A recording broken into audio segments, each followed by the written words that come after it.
نحمدہ ونصلی ونسلم علی رسولہ الکریم اما بعد فاعوذ باللہ من الشیطان الرجیم بسم اللہ الرحمن الرحیم ولا تفسدوا فی الارض بعد اصلاحها وادعوه خوفا وطمعا ان رحمت اللہ قریب من المحسنین صدق اللہ العظیم۔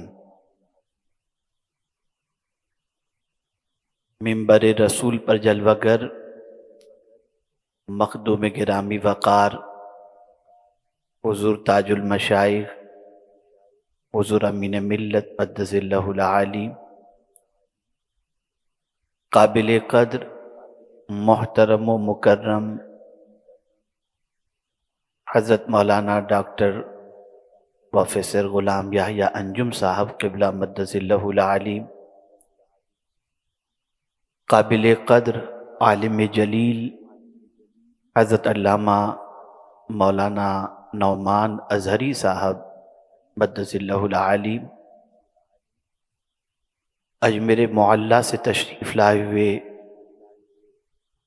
مخدوم گرامی وقار جناب معینی صاحب قبلہ مقدس اللہ العالی،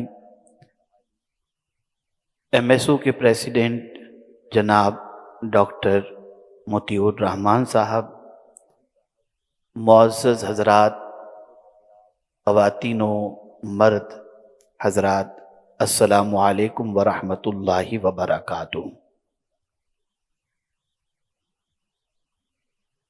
جس آیہ کریمہ کی تلاوت کا میں نے شرف حاصل کیا، اس سے متعلق کچھ معروضات پیش کرنے سے پیشتر آقائے کریم رؤوف الرحیم علیہ التحیۃ والتسلیم کی بارگاہ بے کس پناہ میں جس طریقے سے میں پڑھاؤں عقیدت و محبت میں ڈوب کر اسی طریقے سے درود و سلام کا نذرانہ پیش کریں۔ الصلاۃ والسلام علیک یا رسول اللہ، الصلاۃ والسلام علیک یا حبیب اللہ، الصلاۃ والسلام علیک یا نبی اللہ، الصلاۃ والسلام علیک یا نور اللہ، وعلی آلک واصحابک یا حبیب اللہ، صلی اللہ تعالی علیہ وسلم۔ مجھے خوشی ہے کہ اس وقت ایم ایس او کے پلیٹ فارم سے علی گڑھ مسلم یونیورسٹی کے کینیڈی ہال میں مجھے مستقبل کے معماروں کے سامنے لب کشائی کی سعادت حاصل ہو رہی ہے۔ اللہ رب العزت جل جلالہ مجھے حق کہنے اور آپ سب کو حق سننے کی توفیق عطا فرمائے۔